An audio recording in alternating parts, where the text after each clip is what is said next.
नमस्कार, मी मयुरी आणि आपण पाहत आहात 7 स्टार न्यूज।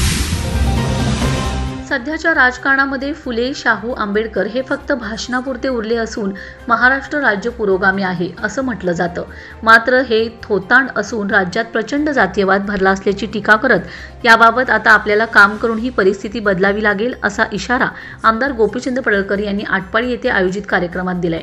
जत विधानसभा मतदारसंघातून निवडून आल्याबद्दल आटपाडीचा भूमिपुत्र म्हणून आमदार गोपीचंद पडळकर यांचा आटपाडीच्या नागरिकांच्या वतीने भव्य नागरिक सत्कार करण्यात आलाय। या कार्यक्रमामध्ये त्यांनी राज्यात सध्या सुरू असणाऱ्या राजकीय वातावरणाबद्दल भाष्य केले।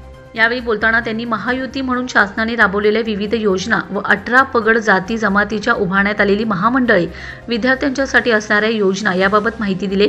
महायुती सरकारने व विशेषतः मुख्यमंत्री देवेंद्र फडणवीस यांनी ओबीसी समाजासाठी, मराठा समाजासाठी भरीव योगदान दिलं असल्याचं म्हणाले।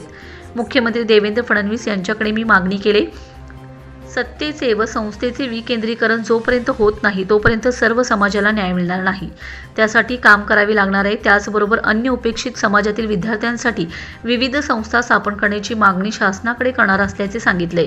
या संस्थेच्या माध्यमातून मुलांच्यामध्ये शैक्षणिक, आर्थिक, सामाजिक व राजकीय क्रांती होणार आहे।